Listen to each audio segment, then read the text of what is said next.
going down? It's your man Ray Woods, and you are now listening to Smooth Lies. You know what I mean? We had jobs where it was literally check to check. I know people that's living check to check and homeless. They have full-time jobs. Like, we've been through the struggle.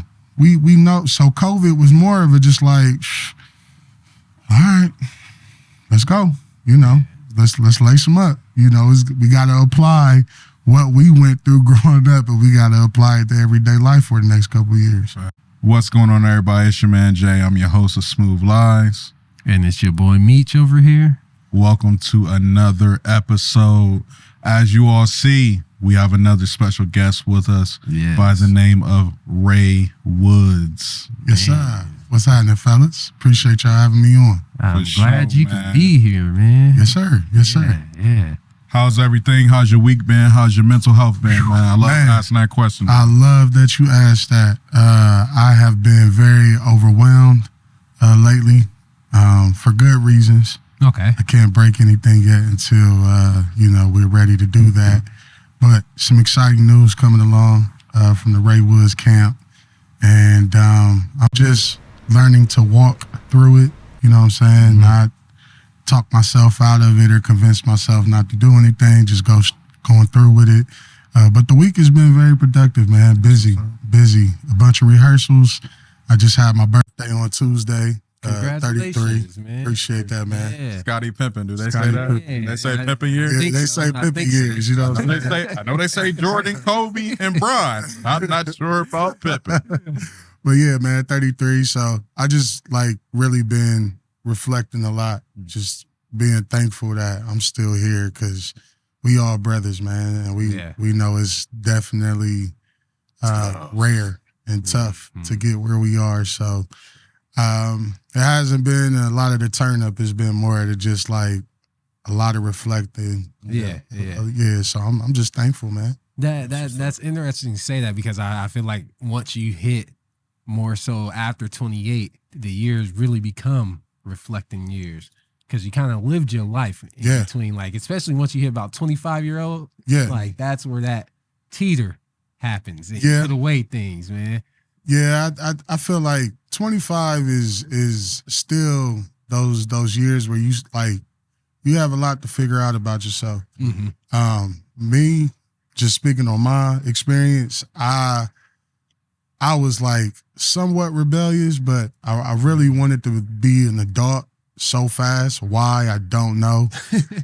So I would say 25, when I was 25, I was kind of doing things backwards, but still the end goal was discovering who I am. Mm-hmm. But I took the steps that most people would wait to take.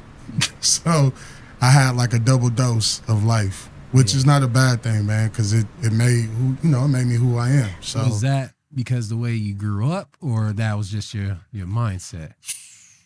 Definitely, my childhood development, everything. Your early years, it has a strong, indication of where you're headed.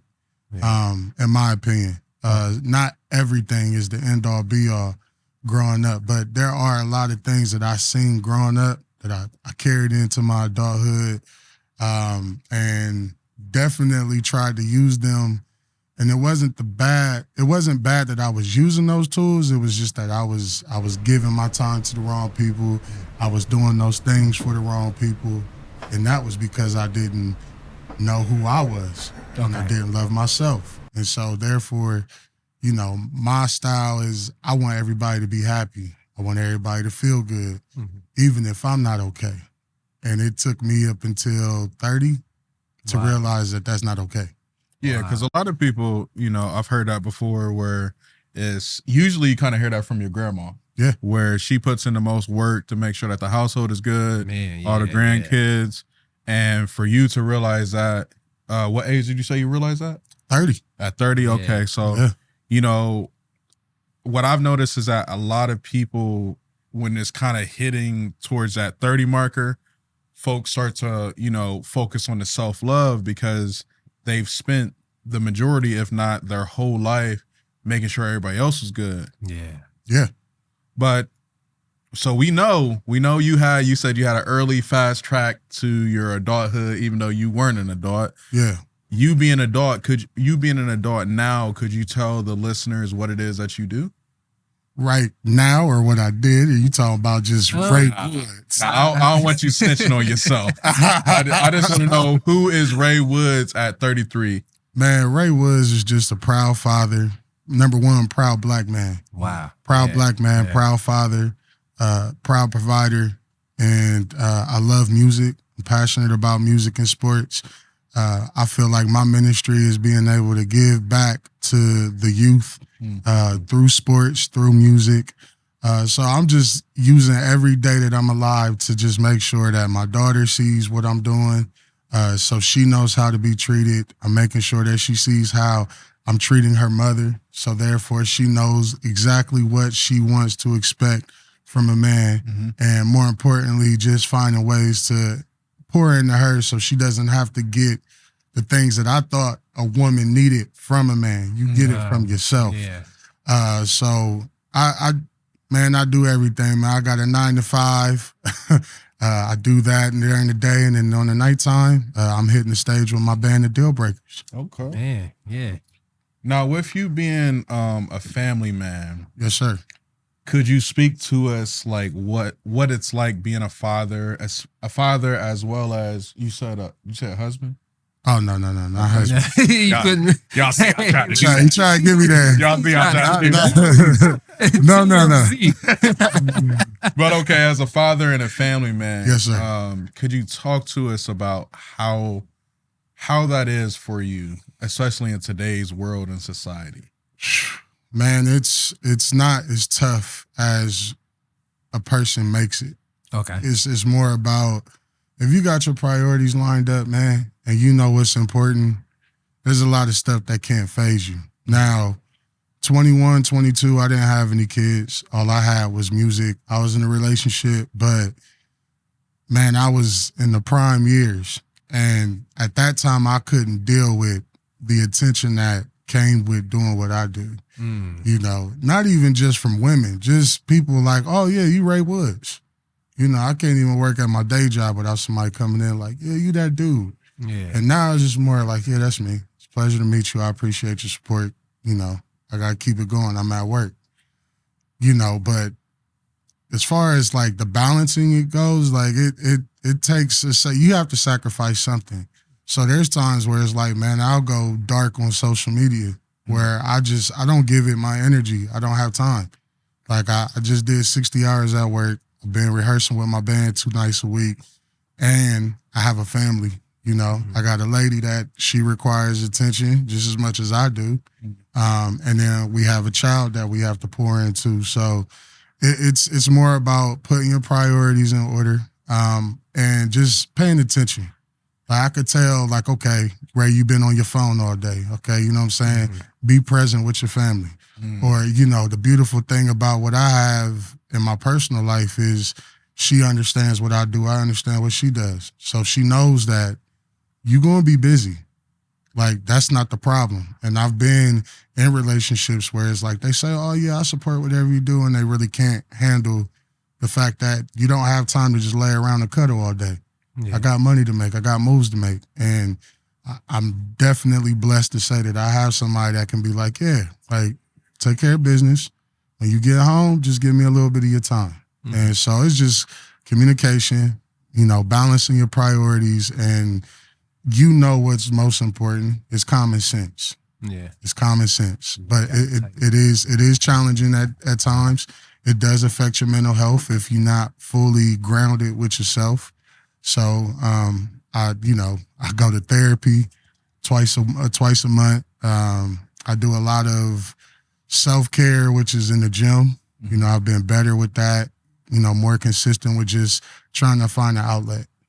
But yeah, it takes a lot of sacrifice though. Yeah, it sounds like you became conscious of your choices that you were making, especially because I'm in the entertainment industry too as well. And that was one of the things that I kept in my mind, that, you know, you're putting in long hours. You know that the money ain't always going to be the same type of money. Sometimes it's late nights and everything like that. And having a partner like you said, being there to be a cohesive Yeah. relationship instead of just being, hey, we together. Yeah. Like type thing. Yeah. Man, and Jamal knows of a little bit of my situation in the past where it's like I've been in situations, man, where it's like if you just asked me what made you do it, it would have just been like, I loved her. Yeah. There was no depth. There was nothing that like there was nothing there outside of just shell. It was like second nature. It was just second, like, and then, when you work on yourself, you attract completely different energies. Man. And so when you are able to have a conversation with somebody, and actually get to know somebody, and there's an understanding like, I'm not wasting your time, you're not wasting my time. Like that's where that's where it's all worth it. That's where it comes into play. Like you understand, okay, I had to go through all the dumb crap. I had to do all the dumb stuff in order to have the wisdom and understanding that everything I do, man, it is definitely going to affect you, especially when you're in Columbus. Like, I've been doing music since 2008. Like, I had to come back home after I had my back surgery from basketball. And it was like, if you would have told me Ray would have been in music, I would have been like, yeah, it was just, for me, it was a passion of mine, but I never pursued it. I was in sports. Man, when I came back to Columbus and really got involved in the music scene and seeing like just how it can be. Like just people 40, 50 years old still ain't got their stuff together. Facts. And they're using that outlet and they not using it the right way. Yeah. So I've had enough time to really just sit back and watch since I was 19, 20 of what not to do. And that's what makes it easier for me because it's bigger than me. Mm-hmm. I have a lot of people attached to my name and sometimes I don't even like it, because it's like I can't react the way I want to. I got to be the bigger person and I got to keep walking away. I got to keep turning around. I got to keep ignoring it. Somebody say something stupid on social media. I can't react. Yeah. I'm not, and my rule is I'm not arguing with no female. I ain't smacking. Like, if I ain't smashing, hold on, wait a minute. Like, wait a minute. Let me back it up. Not smacking, smashing, I should say.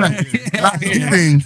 If I'm not tapping, if I'm not tapping the skins, I'm not going to take that energy and argue with you. Yeah. He said smack.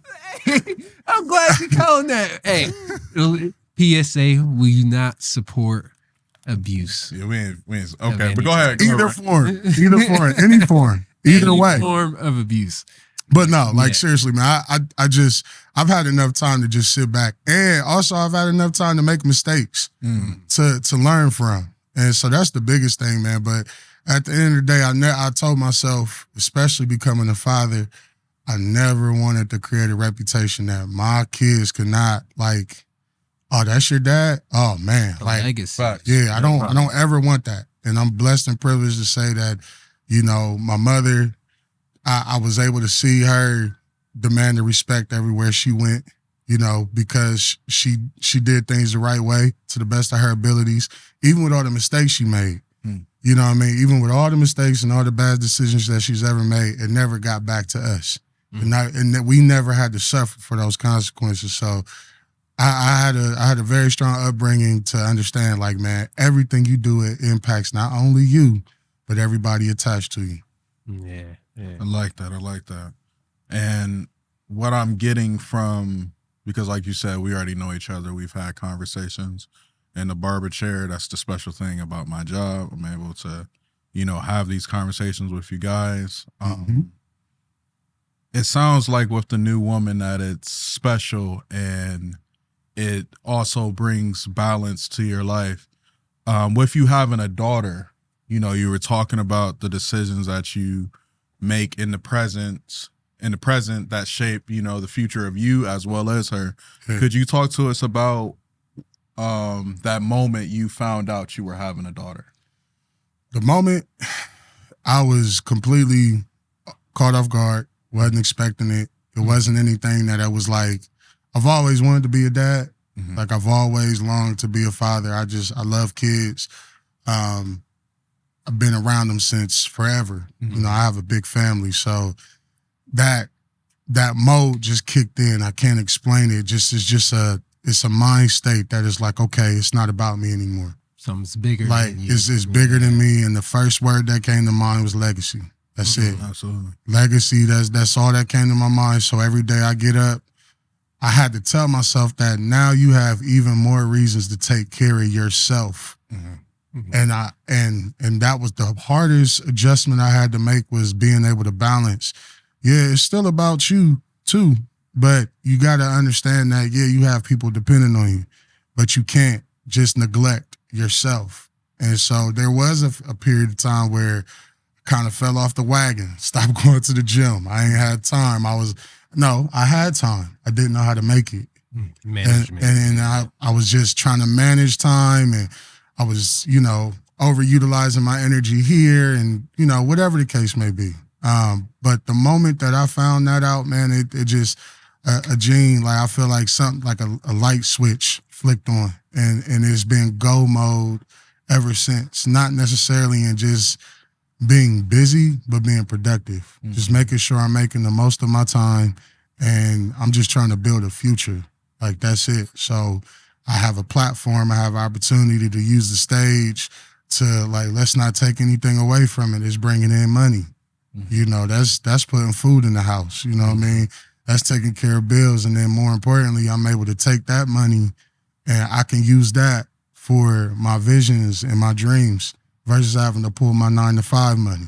Yeah. So it's definitely created, better time management. But the moment I found out I was going to be a father, bro, it was a blur. I ain't gonna lie. It was a huge blur. It was just a lot of deep breaths, a lot of self-affirmations, and just constant, working on yourself, because, as I've been saying the whole time, the more you work on yourself, everybody's in a better position. Yeah. So with going back, with you having that moment, did you have anybody that, like, I'm not sure about your background with your parents and everything like that. Did you have a father? Oh yeah, man. Everything like that. Listen, I had my dad. That was my stepdad. The reason why I respect him so much is because he never looked at me as a stepchild. I never, growing up, heard that man say, "This is my stepson. These are my stepchildren." It was always, "These are my kids." I grew up with him since I was 4. He passed away in 2011. So, I had a remarkable time with him. Just, man, it was just amazing.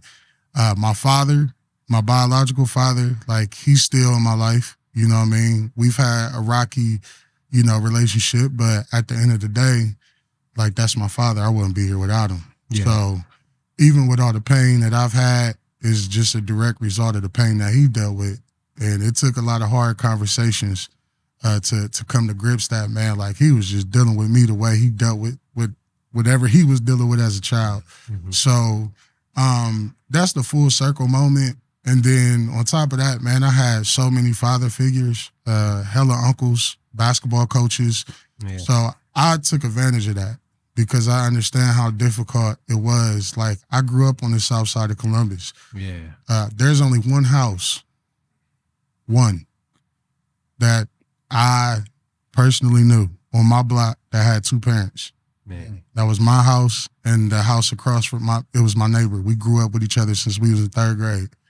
So everybody else was single parent, living with their aunties, living with their grandparents. Like, it was very, very balanced for me. So I felt like we were like the Banks, Yeah. the Huxtables of the hood, just because everybody always wanted to be around us because they seen a man. They seen my dad come out every day, go to work. They seen that man walking down the street home from work.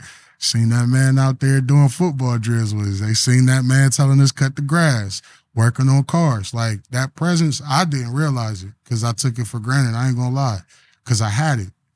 But then I was always trying to, why everybody coming over my damn house? Like, trying to just leave. Why don't y'all go home? Yeah. And they came to see my pops. you know, because they had that man. So I had the best of both worlds because my father, even though he was in my life, he lived in Indiana. It was kind of rocky between he and my mom. And I had an example of what not to do, and then I had an example of what to do. And even with having that example of what to do, it wasn't one-sided. Because I had things that I grew up with in my household that I told myself I'm not going to carry into adulthood. I'm not going to carry into how I develop with my kids. Mm-hmm. And I've seen things from my father that, you know, it was shaky. But then there was a lot of things that he was great at. So I just was the older I got, I was able to pick and pull and make that decision for myself. So when they say that a child will be able to make those decisions and they'll be able to see the truth for themselves, like that thing is true. Like I didn't realize it, but it's very much a fact. Like kids will be able to figure things out and they'll start to put two and two together. And so that's pretty much what I have done since, you know, being a father is just pick and pull, you know, from experiences, from lessons, and, you know, mainly from experiences. Yeah. I appreciate you sharing that too. Yeah, man. First and foremost, yeah. I was just waiting on you to shed a tear. Oh man, I've embraced it, man. I've embraced being able to be emotional, man, be vulnerable. That was one thing that I had a problem with. Like when I was 4, my great grandfather, who I'm named after, Raymond, he passed away. Mm-hmm. There's only one thing that I ever heard that man tell me that I ever remember. He said, "Remember, it's always okay to cry." 4 years old. Why do I remember that? I do not know. But from that point up until, I don't know, 30, you know, when I hit that wall, it was always, don't cry, suck it up. Mm-hmm. What you crying for? You know, so it's like I've been able to embrace being vulnerable because like I had just shared something today that was talk about how we shame and we always kind of talk down on people that want to share their experiences. Like everybody's not looking for clickbait. You know, man, you don't know what my testimony could do for you. Yeah. My story could be the one thing that you need to hear to be like, damn, okay, if he could do it, I could do it. Right. It's not always about trying to get clout. And I think it's difficult to be vulnerable, especially on social media. Like I don't even like getting personal anymore on social media because it's like the first thing you see when you see somebody trying to open up is, they want attention. Yeah. So it's just kind of like, you know what? I'll save it for face. You know, when we had that talk face to face, I'll show you my vulnerability. I'm not going to do it for the social media because it's difficult. Like it's like almost the sense of, I get it. Do a good deed and you don't need to broadcast it. Mm-hmm. Like I understand that because, you know, the Most High knows your heart anyway. But it's like, man, we so quick to share a video of somebody fighting. Yeah. Why is it a problem that I share a video of somebody giving something to a homeless man? Now, if you like, oh, yeah, I got the phone, look at me do it, versus somebody just recording them. Mm-hmm. Somebody recording a nice gesture is like, oh, you know, it went viral, but did he do it for clickbait? Like, okay, so what you think they're doing when they fight? They're doing it for clickbait. You know what I'm saying? So, man, it's tough, man. But at the end of the day, like I said, brother, like, man, I'm blessed and privileged to know that I have done all the work that I need to understand. Like, fellas, if you out there, cry. Cry. Let it out. Let the emotions out. Go through those emotions and grow through them. Yeah. Definitely. Yeah. Don't cry, Jamal. I'm good. I'm straight. But so, you know, for our listeners, if you all check out his social media, he's with a go-go band. He's with a go-go band by the name of the Deal Breakers. Yes, sir. I was doing some research on just go-go music, and they say that it originated in the 70s from DC. Yes, sir. Yes, sir. Could you explain, like, why and how you even got to go-go in the genre? Yes, sir. And explain what it is. Okay, so I love explaining this because like I said, I'm a fan of music. I'm a student of music. Like I've been studying music since I can remember. My dad had a room full of vinyl. So go-go is a subgenre of funk. Okay. And funk is Ohio.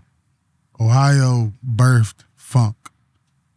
The stuff that you hear out on West Coast, that G-funk, it derived from Ohio. Wow. I didn't know that, man. Funk is Ohio, man. Ohio players, the OJs, the Isley Brothers. Funk is Ohio. So it's a subgenre because it's Latin fused. So you have like the percussion section, which is the star of the band. You have somebody playing bongas and congas. It's a set of four high drums, and it makes that distinct sound, that pop sound. And then you have somebody that's playing the tambourine, cowbells, and the timbales. That's where you get the Latin feel. And then you have somebody on the drum set, and they're the heartbeat. So they're driving the band. If you listen to most funk music, you can even go with Zap. It started off with a crazy bass line and a kick pattern. Okay. That's usually how most funk music starts out. That's literally go-go. Go-go starts with percussion. As soon as the drums starts hitting, that's when the bongas and the congas come in. The cowbell comes in. And then that's when you hear the piano, the bass guitar, the guitar. You hear everything else following in, and then everything has a pocket. It has a place. So if you're not moving together, it's kind of like a car. If the ignition ain't going to work, then you ain't going to be able to start. Like if everything is not running in place, everything has a rhythm section, everything has a place in the pocket. And so all you're doing is just filling in the gaps. That's all it is. And it's a constant movement. It's contagious. It's contagious. And so the funny way of how go-go started here with the Deal Breakers, man, I got to shout out my OG Steve-O.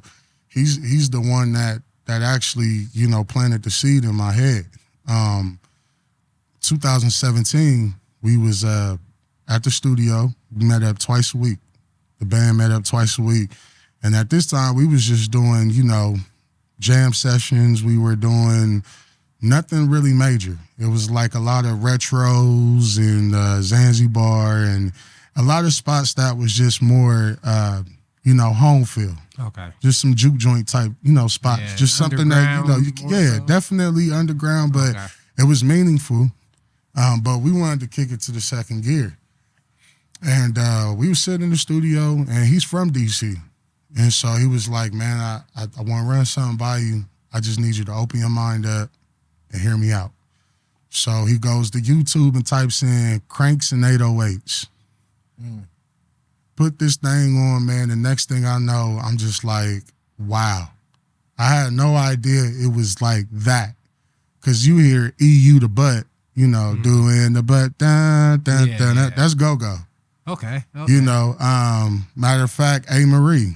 Is this one thing that's got me tripping? That's go-go. Wow. Beyonce. I would have never known, man. Beyonce, Crazy in Love. That's go-go. So go-go has always been influenced in hip-hop, you know what I'm saying? But you don't pay attention to it because it's a regional genre. So long story boring, he played it for me, and I was just like, all right, I'm a crooner. I grew up singing soul music, R&B groups, 90s R&B, 80s R&B. I was a love ballad singer. So I'm about to jump out of my comfort zone and do something I've never done before. And we started working away at it. We started doing like 10-minute little go-go sets after shows just to introduce it to the people. Not even realizing, man, we have so many people from the DMV that moved to Ohio. And as soon as they heard it, they just was like, yo, where are y'all from? Man. And it was just always, who's from D.C.? Who's from D.C.? I never thought I would hear it again.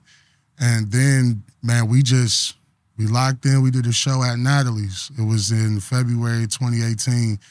It was the year the Eagles won the Super Bowl. Shout out to my Eagles. That was 18? 17, was it? It was 17 or 18. 17, 18. I think that was Mahomes. No, 17. It was 17 then. 17, my bad. 17. So, He was yeah. about to fact check. No, quick. because they got the like 17, 18 season, 18, 19 season. But it was 2017, I believe. We did the Super Bowl party at Natalie's, and that was the first time we actually introduced it. Small, intimate setting, and man, it turned into a house party. Man. People got up, stopped eating their pizza, started partying. So we had a residency at Copious. Copious is no longer open. It was on South High Street. And that's where we started just having go-go nights. We started doing shows called Something for the Ladies. And it was a way we kind of, introduced them to go-go without overwhelming it, because it's a very high energy genre. Yeah. So, like, I'm the type of person that I could sing 3 hours straight. Like, I've done it before. I don't need a break. We can go all day. They call me a human jukebox because I'm mashing music. I'm finding ways to keep everybody moving. I'm noticing at these shows about an hour and a half in, people sit down. So what we started doing is like, okay, we're going to do 45-minute sets. And so we did one 45-minute set, original music, regular records, just to entertain the crowd. And then when we came back for the second set, we would do the go-go set. And then it got to the point where it was just like, man, we have an opportunity to be different. Everybody has this formula that they're following in Columbus, and I'm not opposed to it because I'm a fan of it. If you do it the right way, it can work. But nobody else is doing go-go in Columbus. Mm-hmm. And so I wanted to start something from the ground up because I've watched everybody else start things, and I was a part of it, and nothing's wrong with it, but I wanted my own baby. You know what I'm saying? I wanted something for my own that I could really appreciate the grind that it takes to actually get something off the ground and be consistent with having to, you got to stay with it. Can't take time off because it's like a wave. And like, I'm just trying to ride it as long as I can. Pause. And just got that one quick. We on strike too. But yeah, man. So yeah, it definitely, like I said, for those who don't know, go-go is a regional genre, subgenre of funk out of the DMV. The late Chuck Brown, he's the godfather of go-go. He's the one that actually got it to the place that it is now, and I'm just using my platform to do something that they were trying to take away in DC. Wow. They were trying to take the whole genre away from them, and so like I'm just glad that we keeping it going. You mind explaining that a little bit more about how they was trying to take it away from them? I mean, it's gentrification. Okay. I mean, that's okay. DC is. People don't want to accept it, but like you go to the White House, you look right down the street, it's the hood. Yeah. You know what I mean? And so it's just the same way that they did with my hood. Yeah. Like I drive down South Champion and I just be like, what? Yeah. Like, you telling me like, and man, a house that used to be $800 a month, they want $2,000, $3,000 a month for it. It's just, they wanted to take the genre out because they didn't want it to be associated with DC. Mm-hmm. And, the people of DC, the natives of DC, they stood firm on it and was like, no, this is us. This is our culture. You're either going to deal with it or not. And so that's when they came out with the hashtag Don't Mute DC. You know what I'm saying? Don't mute go-go. And it picked up. And we kind of jumped on to that wave at the right time because once we started doing go-go, it was during that moment where they was trying to, pretty much just take it out of the history, the DC history. And so we spreaded the message here. And with us spreading the message here, man, we had everybody jump on the train here in Columbus because, like I said, we had so many people that was from DC that was like, we thought we'd never hear it again. Man, that's awesome. That is awesome. Yeah, brother. Now, this past week, I read that it was a 3-year anniversary of COVID. Mm-hmm. How did COVID affect you as in, like, for your work, the band, the singer aspect of you? Could you talk about that? Yeah. COVID was the worst thing that happened to me. Because around COVID, that was 2020. As a matter of fact, it's crazy. I remember our last show that we did before they locked everything down. It was at Hollywood Casino. It was on March 6, 2020. Wow. And I remember we were in the studio, and I ain't gonna call him out or nothing, but my OG walked in. He's a musician, but he got connects with people that work at the Pentagon. And the week of the show, we was in the studio rehearsing, and he walked in and he closed the door and he made us turn our phones off. I mean, he was just like, I need y'all's attention right now. Something's about to happen. Y'all need to get ready. We not about to be playing music for a long time. Y'all need to go to the grocery store, get your food, get your bottled waters. If you have a job, don't quit it. You know what I'm saying? Like, don't lose your job right now. It's about to get crazy. So after the show was done, we kind of knew that was it. For me, on the music side, it was horrible. I had felt like I had no outlet. I was using a Voicey app, which is like an app that's, people will upload beats and you can record over them and post them. I was using that as an outlet to post on social media because I couldn't perform anywhere. Like, it was insane. That definitely had an impact on my mental just because I didn't have anything to do outside of where my first job is. I work for the post office. Yeah. Like, you talk about, we went from scanning 2,000 packages in the morning to like 6,000, 7,000. Work tripled. Yeah. I'm putting in hours. On my personal life, everything came to a collision, like a head-on collision.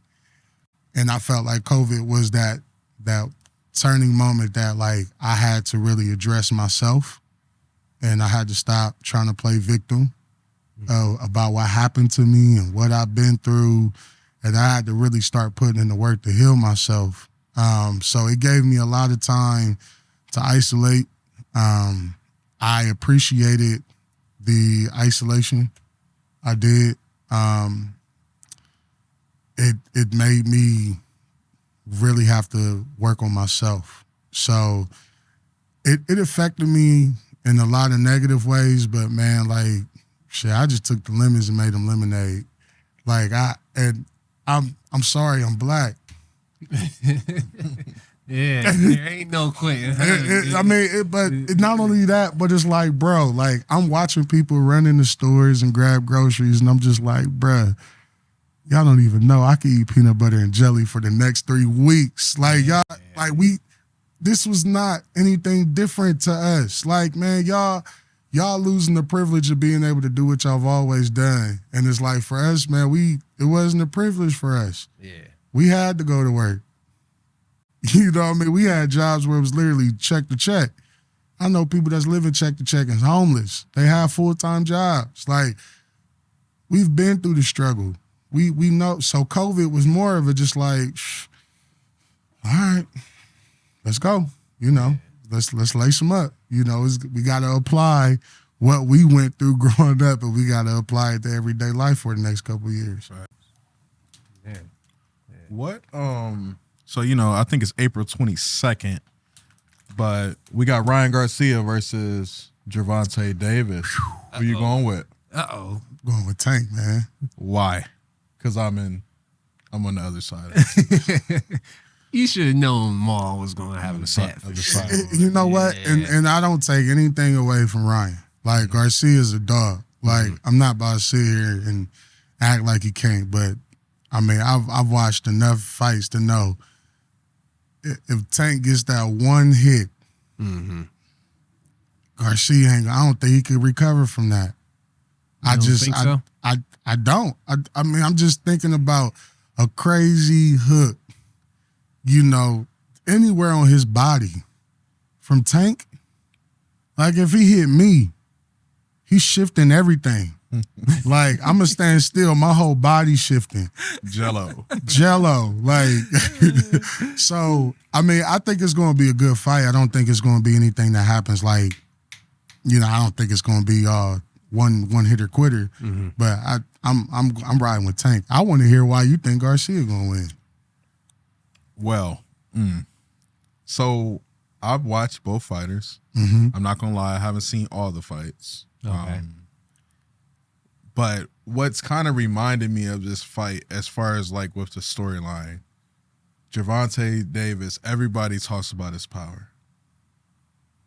Ryan Garcia, I've heard about his speed and I've heard about the left hook, correct? Mm-hmm. The storyline was the same with Deontay Wilder and Tyson Fury, where we underestimated Tyson Fury. We didn't give him the respect. People talked about how he was old. People talked about how, his mental health was going to be too much of a problem for him. And he comes out there and he proves all the doubters wrong. Mm-hmm. Ryan Garcia, I mean, you just got to look at it. Like, my man is fast. My man has the height. My man has, I think Gervonta has maybe an inch over him on the reach. One thing I've noticed about Gervonta is that he takes a lot of hits. Yeah. Okay. And we have to respect that, like, where we're like, okay, so you're going to stand toe-to-toe. We've seen a lot of matches where you have been losing the fight. And it came to you having to knock out your opponent in order to win the fight. Okay. So when I'm even looking at Garcia versus Davis, some Davis fans will argue that, oh, he's going to get Ryan up out of there no later than the 7th round. and I'm personally this is my thoughts on this fight. It goes to decision. Ryan takes it from being the more technical, the more landing, more jabs or so, or it's going to be a draw. You think so? I see this being a 3-type fight. Now, one thing that's a good thing about this fight is that everybody else that says that they're a big name, now you have to fight. There's no way in hell you can sit here and just be, oh, well, I'm the greatest. I'm boom, boom. I'm pound for pound, boom, boom. Yeah. But Ryan and Tank went out and fought. Yeah. And this is a little bit different because I don't think, no matter who loses the fight, I don't think we're going to look at them any differently.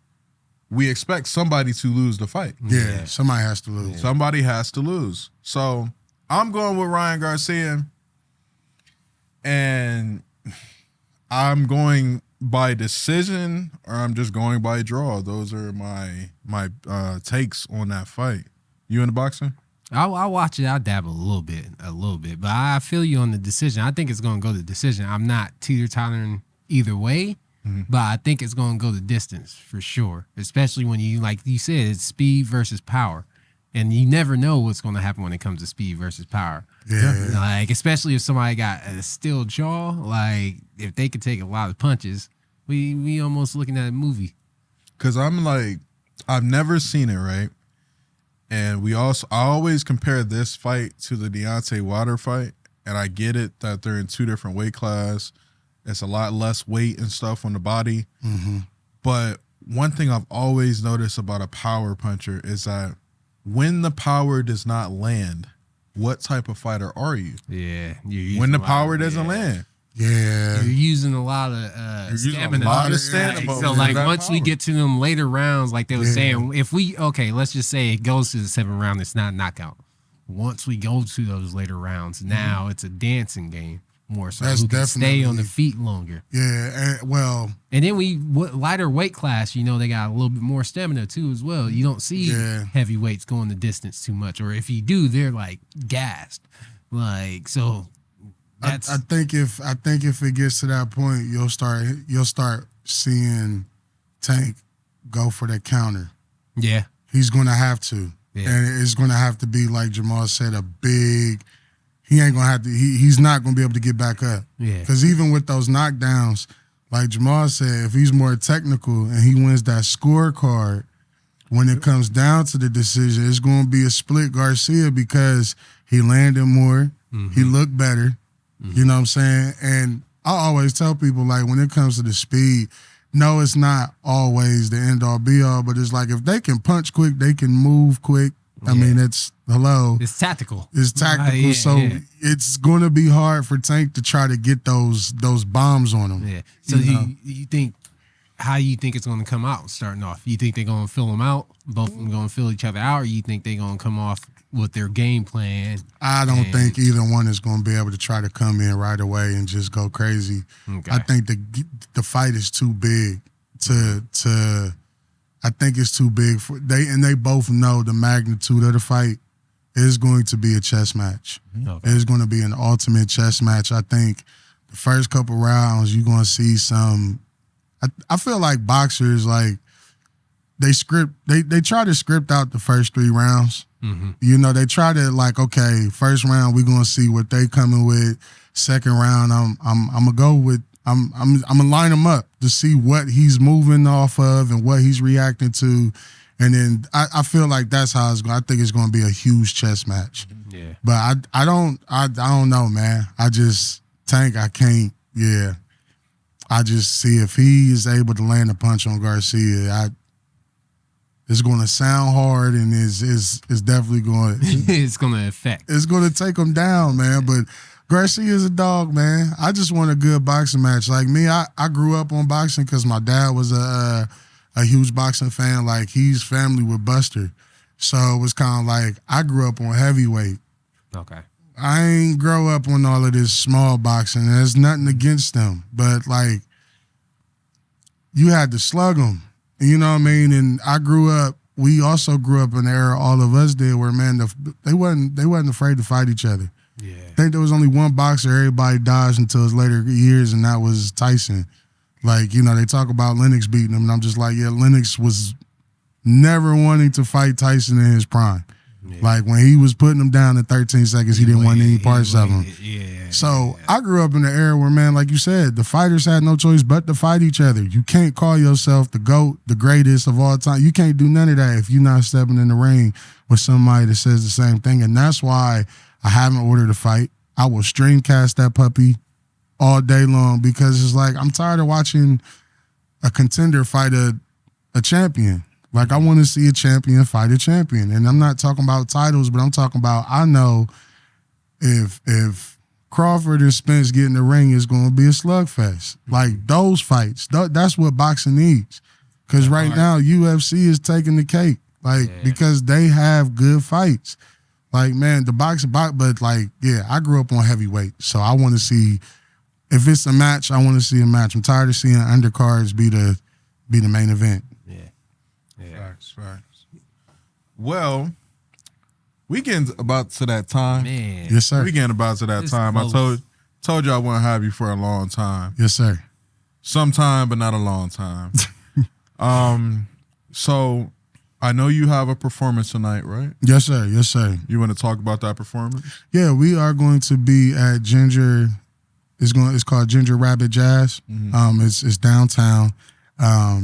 Let me see. I gotta find the address. It's my homie Dave. He's actually the bass guitarist in my band, the Deal Breakers. He is a jazz. He's a jazz guitarist, and so he is going to have his first trio show. And so, to my understanding, they have 2 showings. It's completely sold out. Wow. So thank you for that. That deserves Thank you for the support. Thank you. So both showings are completely sold out, but we're going to be back July 1st as well. So they're already bringing us back because of all the attention that we've been able to grab as far as the reservations. But it's going to be jazz. It's going to be much different from the Deal Breakers. It's going to be much more laid back. I'm going to croon them, swoon them, and, you know, hopefully somebody go and make a baby. Man. He trying to raise the population. Hey, brother. You know how many messages I've received from people that was like, yo, I just want to know, can I please give my child your name as the middle name? Like, can I have Ray incorporated into it? Because we came to your show, you spiced us up. And I tell the fellas, when y'all come to my shows, especially the Deal Breaker shows, it's hella women there, beautiful women. It's always a good time. We don't have no drama, no nothing. Fellas, I'm doing y'all a favor. Just shut up. Just shut up. Don't say nothing. I'm going to do all the talking on stage for you. All you got to do is when the show's over, approach them like a man should, and they're going to be ready. And it ain't got to lead to sex all the time, but you going to be able to build off of that night because I'm setting the ambiance. They want to be loved. Man. You just watch this big teddy bear sing all night. They want to feel something. There you go. I'm right there. I'm putting the plate in front of you. All you gotta do is pick up the fork. Just don't make a mess. It's that simple. Sounds so, like yeah. this. Wear a napkin. Wear a napkin. Go on, man. Make the babies. Amen. So I know you said that you could sing for 3 hours straight. Uh-oh. Yeah. If you could sing something for 30 seconds, let me put the timer on. Put it on. I was going to ask You was this. gonna I was about ask to say, hey, I was going to say, you know, I used to like the 5 Heartbeats. That's my favorite movie. You know Nice what I like mean? this. Hey, we can start a group real quick, you know. Start a group real quick. Let us know. You sing whatever you want to sing. Okay, I got you. Anything. I'm on mute our mics. Okay. I'll go right now. Yeah, I'm ready. I grew up in a house with my mother. I didn't have my punk ass father, 'cause he felt it was his time to move on. It seems when I got a bit older, the world got a little bit colder, and I had to learn everything on my own. I think about where I've been and where I'm at. Oh, and I know I got so far to go, but y'all don't hear me. So when I don't even feel like thinking about it, talking about it, yeah, this is where I go. You can find me sitting in the back of my lack, smoking my dro, sipping my yak, yeah, yeah. Okay.